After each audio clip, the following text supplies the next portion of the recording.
पूरी दुनिया corona virus संकट से जूझ रही है। भारत भी इससे अछूता नहीं है। पश्चिमी देशों की तुलना में हालांकि भारत की स्थिति अच्छी है। भारत में कोरोना वायरस से अब तक करीब 20,000 मामले सामने आ चुके हैं, जबकि पश्चिमी देशों में संक्रमित मामलों की संख्या लाखों में है। विश्व स्वास्थ्य संगठन समेत अन्य संस्थान भारत सरकार की ओर से समय पर उठाए गए कदमों को इसकी वजह मानते हैं और वे इसकी सराहना भी कर चुके हैं। कोरोना वायरस महासंकट के वक्त लोकप्रियता के मामले में पीएम नरेंद्र मोदी ने दुनिया के सभी नेताओं को पछाड़ दिया है और वे पहले पायदान पर पहुंच गए हैं। एक हालिया सर्वे में पीएम नरेंद्र मोदी की लोकप्रियता 68% बताई गई है, जबकि डोनाल्ड ट्रंप अमेरिकी राष्ट्रपति की लोकप्रियता 3% गिर गई है।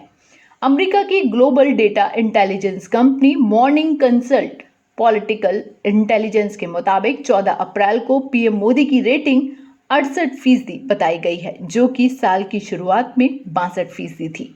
बताया जा रहा है कि वैश्विक नेताओं की रेटिंग आम लोगों की राय यानी पब्लिक ओपिनियन पर आधारित है। यह सर्वेक्षण 1 जनवरी से 14 अप्रैल 2020 के बीच किया गया। पीएम मोदी इस रेटिंग में ट्रंप, जापान के प्रधानमंत्री शिंजो आबे और जर्मनी की चांसलर एंजेला मर्केल से काफी आगे हैं। इस रेटिंग में पीएम मोदी, ट्रंप समेत 10 देशों के नेताओं को शामिल किया गया है। अब आपको बताते हैं कि पीएम मोदी ने आखिर ऐसे क्या काम किए जिनकी वजह से उनकी लोकप्रियता बढ़ी। पीएम मोदी की रेटिंग में सुधार की वजह कोरोना वायरस से निपटने को लेकर उनकी तैयारी है। उन्होंने 25 मार्च को देश में लॉकडाउन की घोषणा की थी, जिसे 14 अप्रैल को 19 दिनों के लिए बढ़ा दिया गया।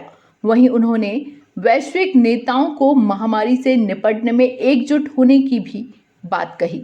सार्क देशों की वीडियो कॉन्फ्रेंस के जरिए बैठक हो या फिर G20 देशों की बैठक कराने के लिए किया जाने वाला पहल, इन सभी में पीएम मोदी आगे रहे।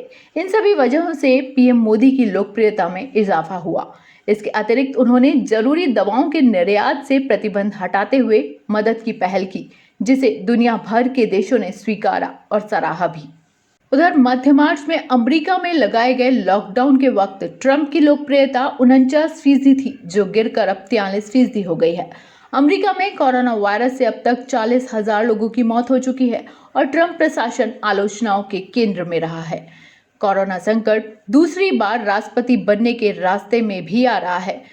जापान के पीएम शिंजो आबे सबसे नीचे हैं। मैक्सिको के राष्ट्रपति आंद्रे मैनुएल लोपेज ओबराडोर दूसरे नंबर पर हैं। इधर वित्त मंत्री निर्मला सीतारमण ने ट्वीट में कहा है कि प्रधानमंत्री कार्यालय कोरोना से लड़ाई में भारत की अगुवाई कर रहा है। प्रधानमंत्री नरेंद्र मोदी को लगातार ऊंची रेटिंग मिली है। कोरोना वायरस के कारण उपजे संकट में देश ने अपने नेतृत्व पर भरोसा जताया है। भारत में कोविड-19 से मरने वालों का आंकड़ा 640 पर पहुंच गया है। स्वास्थ्य मंत्रालय की ओर से जारी किए गए आंकड़ों के मुताबिक भारत में कोरोना वायरस से अब तक 640 लोगों की मौत हो चुकी है, जबकि कुल संक्रमितों की संख्या बढ़कर 19,984 हो गई है। वहीं पिछले 24 घंटों में कोरोना के 1,383 नए मामले सामने आए हैं और 50 लोगों की मौत हुई है। हालांकि थोड़ी राहत वाली बात यह है कि इस बीमारी से अब तक 3,870 लोग ठीक हो चुके हैं।